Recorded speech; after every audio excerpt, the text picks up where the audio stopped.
नमस्कार, one India Hindi में आप सभी का स्वागत है। कोरोना वायरस का कहर दुनिया में लगातार बढ़ता ही जा रहा है। इस महामारी की वजह से संपूर्ण भारत में लॉकडाउन लागू किया गया। आपको बता दें कि इस चाइनीज वायरस ने पूरी दुनिया को अपनी चपेट में ले लिया। अभी तक इस महामारी की कोई भी दवा नहीं मिली है, लेकिन कोरोना संकट से जूझ रही पूरी दुनिया के लिए चीन से एक अच्छी खबर आई है। अमेरिकी दवा कंपनी मॉडर्ना द्वारा कोविड-19 वैक्सीन के पहले फेज के सफल ट्रायल की घोषणा के बाद अब शोधकर्ताओं ने कहा कि चीन में विकसित एक वैक्सीन सुरक्षित लगती है और लोगों को खतरनाक कोरोना वायरस से बचा सकती है।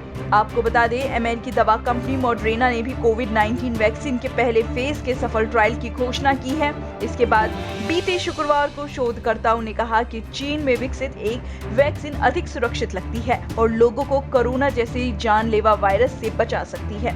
क्लिनिकल ट्रायल के पहले चरण तक पहुंचने वाला कोविड-19 का पहला टीका मनुष्य के लिए सुरक्षित, सहनीय और कोरोना वायरस के खिलाफ प्रतिरोधक प्रतिक्रिया उत्पन्न करने में सक्षम है। न्यूयॉर्क टाइम में प्रकाशित खबर में द लांसेट पत्रिका में प्रकाशित एक नई रिसर्च में ये खुलासा किया गया है।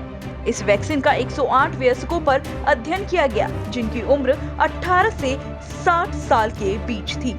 इस टीके की एक डोज दी गई, जिसने SARS-CoV-2 को खत्म करने वाली एंटीबॉडी पैदा की और रोग प्रतिरोधक तंत्र की टी कोशिकाओं की मदद से प्रतिक्रिया उत्पन्न की। 2 सप्ताह में ये टी सेल्स बनाए। हालांकि चीन के बीजिंग इंस्टीट्यूट ऑफ बायोटेक्नोलॉजी के अनुसंधानकर्ताओं समेत अन्य ने कहा कि इस बात की पुष्टि करने के लिए और अनुसंधान करने की और जरूरत है कि SARS-CoV-2 संक्रमण के खिलाफ ये टीका संरक्षण देता है या फिर नहीं।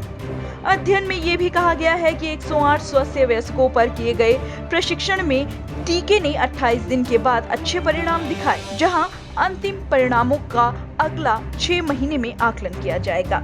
शोधकर्ताओं ने बताया कि प्रशिक्षण में प्रयोग किए गए AD5 वेक्टर कोविड-19 टीका मनुष्य में टेस्ट किया गया पहला टीका है।